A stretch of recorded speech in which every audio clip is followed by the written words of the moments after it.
Hello again, ladies and gentlemen. I'm Joe Hindy, the Android Authority app guy. Final Fantasy VI was released today, and it's known as one of the best RPGs of all time. Did Square Enix do the port justice, and is it worth that $16 price tag? In this review, we're going to find out.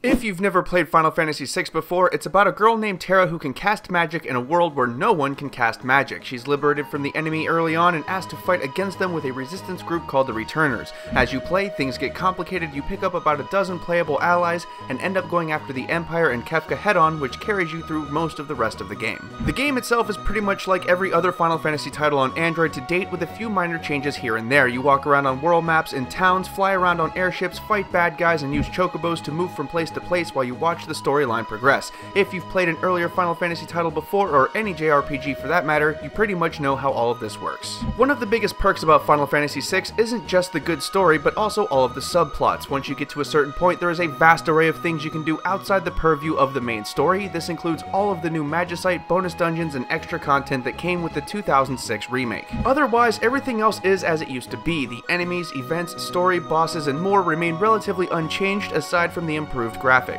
As you can imagine, the controls have been reimagined for use on a smartphone. You can now choose between 4-way and 8-way controls, so you can now move diagonally if you so choose. Unfortunately, the controls are a tad clunky. As you can see here, the input takes a moment to translate to actual movement. This isn't a lag issue actually, but rather a delay in the input. It kinda sucks until you get used to it. The battle controls are actually a lot different than prior ported Final Fantasy games, but thankfully Square gives you a nice little help window in your first battle so you can get it. It relies more on scrolling than tapping, and the whole screen is utilized. So if you want to scroll down on a character, you can slide your finger anywhere above their window or in their window to scroll commands, and then tap to access them. It's a little difficult to get used to at first, but it's not so bad once you do. The menu remains pretty much the same as prior Final Fantasy games. You can access all of the game's music, the bestiary, and the game log from within the menu now. The game log can also be accessed in the main screen in the top left corner, and it'll tell you what you need to be doing if you don't already know. Overall, the game mechanics are a step sideways. They aren't any better than Final Fantasy IV or V, but they aren't any worse either. It's simply a different method of performing essentially the same tasks, but we did like the extras in the menu, and the game log is actually helpful. About our only complaint is the clunky controls. So here's what we liked about the game. It's one of the best stories ever told in an RPG. Most people in the know in the gaming industry rank this as one of the best RPGs ever made. It really is a very good game. The improved graphics are fun to look at, and it's definitely a vast improvement over every prior release. The extras like the bestiary, accessing the soundtrack whenever you want, the in-game help, the extra content, and others are a pleasant addition, especially for prior fans of the title. Finally, it has most of the augments found in prior Square Enix smartphone titles like auto battle and game speed settings to help move the game along at your pace. Lastly, there are some Google Play game services available, namely achievements.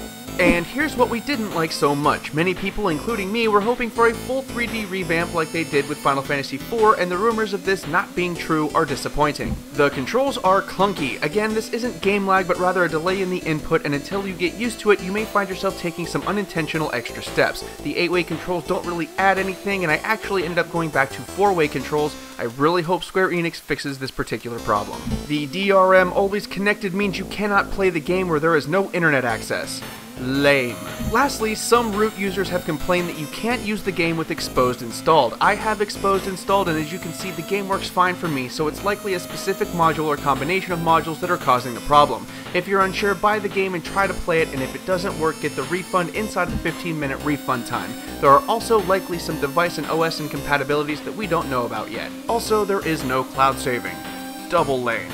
At the end of the day, this is a classic. It has an amazing story, great music, and the improved graphics make the game feel new again. The menu extras add some peripheral depth, the game log makes playing the game for the first time easier for new fans, and the touch controls are about as good as you can reasonably expect them to be, aside from the delay issue. So is it worth the $16? It's hard to decide. I don't mind trying to talk you guys out of spending a couple bucks on a legitimately good app or game, but $16 puts this among the most expensive games on Android. So I'll put it to you this way. If you're a fan of RPGs, JRPGs, Final Fantasy, or Square Enix, or if you're personally wealthy, this game is a must-have because it's simply one of the best. If you don't fall into that category, I would recommend waiting until Square Enix tosses a sale so you can grab it at a more reasonable price, or at the very least wait until they fix a few of these bugs. It is a great game, it really is. I've been playing it since it came out 20 years ago, but between the issues and the price, it's difficult to readily recommend it to anyone who isn't already a serious fan of the genre for right now.